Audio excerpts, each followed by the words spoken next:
There's smoke, there's usually fire, and the repeated denials of any connection between the radical manifesto written by the Heritage Foundation to send America back to the 1800s and Team Trump are generating a whole lot of smoke. Now for the fire, brand new reporting reveals that the very same people behind that radical manifesto, Project 2025, are also behind Trump's Republican Party and their official party platform.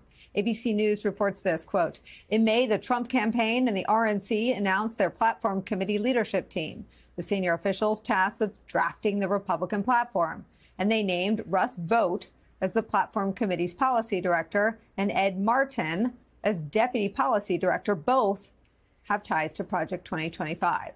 And as we reported on this program yesterday, Vought was a former Trump administration staffer, which brings us to the wider point. If you want to look at what Trump and his allies plan to do in a second Trump term, look at what they sought to do in the first. A key plank of Project 2025 is a total transformation of the way the Justice Department has functioned since the very beginning. It calls for the undoing of the central tenet of the Department of Justice, its independence from politics. Project 2025 calls to, quote, ensure the assignment of sufficient political appointees throughout the Department of Justice. That means purge experienced career law enforcement officials, replace them with appointees who will do whatever Donald Trump asks. Experience, merit, ability to pass a background check, none of that will happen. None of that will matter. The only qualification for serving in Trump's DOJ, loyalty and acquiescence to Trump. And as Trump has repeated over and over and over again, a key priority for his second term will be, in his words, retribution and revenge. That means more people will have harrowing experiences like our next guest, Michael Cohen, had. Michael Cohen was sent back to prison, notably 4 years ago today, in a move a judge deemed retaliatory for refusing to back off publishing a book about Donald Trump. It's where we start the hour with the aforementioned Michael Cohen, host of the Mea Culpa and Political Beatdown podcast, author of the books Disloyal and Revenge, How Donald Trump Weaponized the U.S. Department of Justice Against His Critics. Michael Cohen, it's great to see you. Good to see you, Nicole. I feel like we are sort of sleepwalking into this false notion that what Trump promises in a second term is new. It's not. It's what he successfully did in a first term, which is to prosecute and jail people who threaten him, people he deems his rivals or opponents, people like you. Tell us what happened 4 years ago today. People like you too, Nicole, and the president of your MSNBC station. Donald has been very clear about his enemies list. And there are many people on it, including folks like Mark Zuckerberg. What they did is they lured me down to 500 Pearl Street, and they provided me, and I showed this on your program a couple of weeks back. They presented myself and a friend of mine who's a lawyer, Jeffrey K. Levine, who I asked to join me because something just seemed terribly amiss.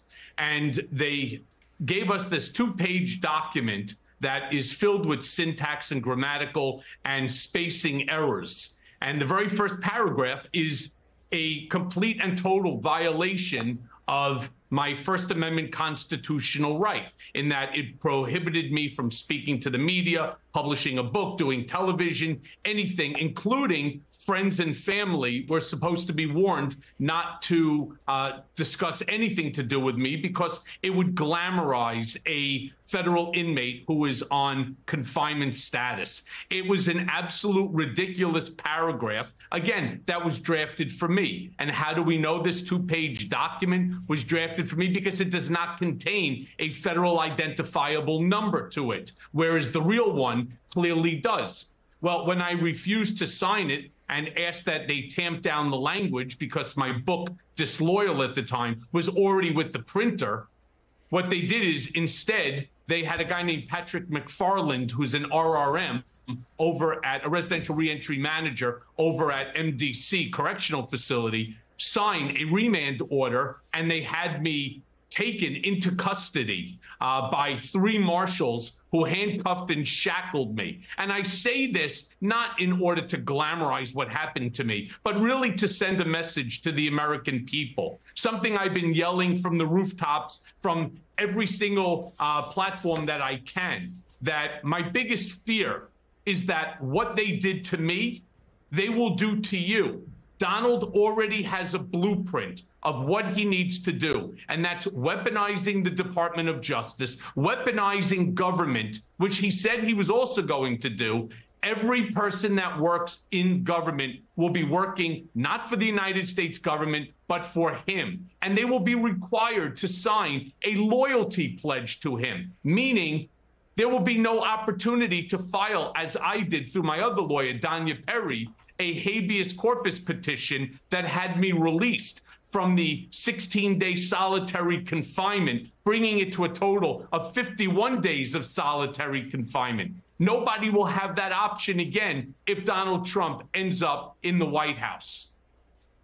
What impact, I mean, you know the inside of his brain in terms of his desire to stay just on the other side of criminality, to stay out of jail, to avoid what Chris Christie used to say, the clink of the door. The Supreme Court wiped away that check on his worst impulses by granting him absolute immunity. What do you think he's capable of?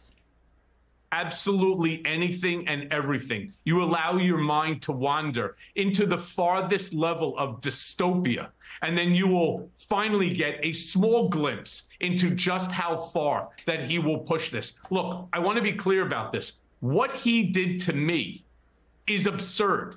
It made me the very first political prisoner held by my own country, by the United States of America, for refusing to waive my First Amendment constitutional right. The Supreme Court decision just gave him immunity from prosecution on this by claiming, and you'll have to do it on an ad hoc basis, by claiming that this was a presidential act, that it was done in furtherance of the office of presidency. There is no limit to what he and his sycophants that will be there in 1600 Pennsylvania Avenue will be successful in at least attempting to do.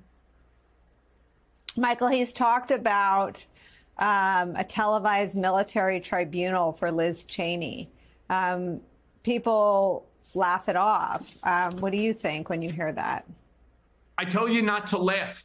There is not, first of all, there's nothing funny about it. There's nothing funny about a man who is seeking the highest office in our land, who would, in essence, again, be the most powerful person on the planet.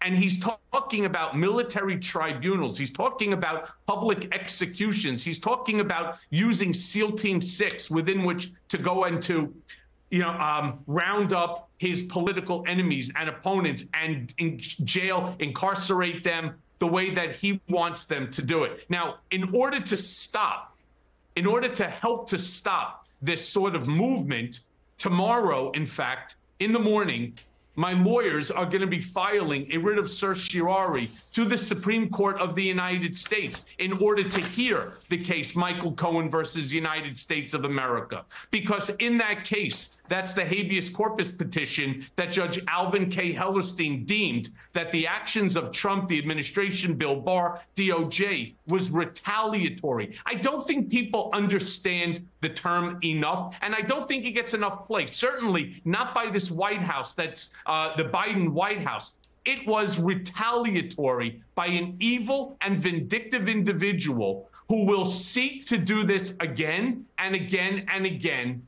And again, because of the Supreme Court decision, he will have unlimited authority and power. Whether it's true or not, he will feel that he does, and he will take advantage of every single avenue that he possibly can. And my statement that I say to everyone, including Joe Biden and his family, including Hunter Biden, including you, including Mark Zuckerberg, including Elon Musk, including members of the Supreme Court themselves, be warned. Be very warned. Hey there, MSNBC fans. I'm Luke Russert, and be sure to join me, Rachel Maddow, Jen Psaki, Lawrence O'Donnell, Steve Kornacki, Joy Reid, and many more September 7th in Brooklyn MSNBC Live Democracy 2024. Click on the link for ticket information. We will see you there.